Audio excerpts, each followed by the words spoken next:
Hello दोस्त, नमस्ते, प्रणाम। आज आप लोगों के लिए एक तुलसी पूजन गीत, क्योंकि कार्तिक का महीना चल रहा है तो तुलसी पूजन गीत आप लोग सुना रहे हैं। आप लोग बताइए आप लोगों को कैसा लगा।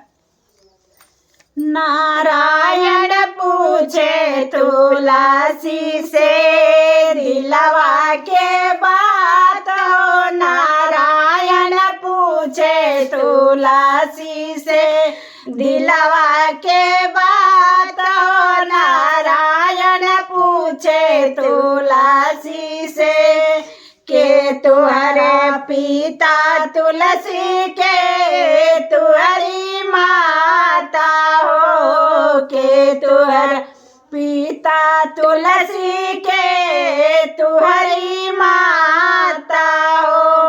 कवन नगरिया तुलसी, कवन नगरिया तुलसी भइल बाबिया हो, नारायण पूछे तुलसी से दिलवा के बात हो, नारायण पूछे तुलसी से दिलवा के बात हो, नारायण पूछे तुलसी से।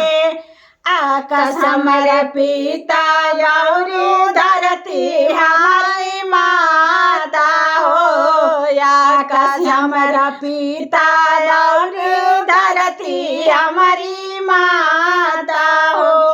मथुरा नगरिया में, मथुरा नगरिया में भइल बाबिया हो, नारायण पूछे तुलसी से दिलवा के बात हो, नारायण पूछे तुलसी से दिलवा के बात हो, नारायण पूछे तुलसी से।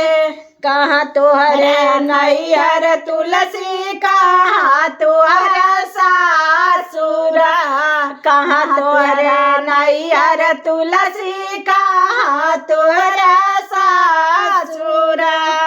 के जे हउए तुलसी कहाँ तुम्हारा हो, जे हउए तुलसी, के जे हउए तुलसी कांता तोहार हो, नारायण पूछे तुलसी से दिलवा के बात हो, नारायण पूछे तुलसी से दिलवा के बात हो, नारायण पूछे तुलसी से। गोकुला में नैहर हमारा, मथुरा में सासुरा, गोकुला में नैहर हमारा, मथुरा में सासुरा। मुरली मनोहर हउए, मुरली मनोहर हउए कनता हमार हो, नारायण पूछे तुलसी से दिलवा के बात हो, नारायण पूछे तुलसी से दिलवा के बात हो, नारायण पूछे तुलसी से। बहुत प्यारा तुलसी जी के गीत है। आप लोग बताइए आप लोग को ये गीत कैसी लगी। बहुत प्यारा तुलसी माता की गीत है।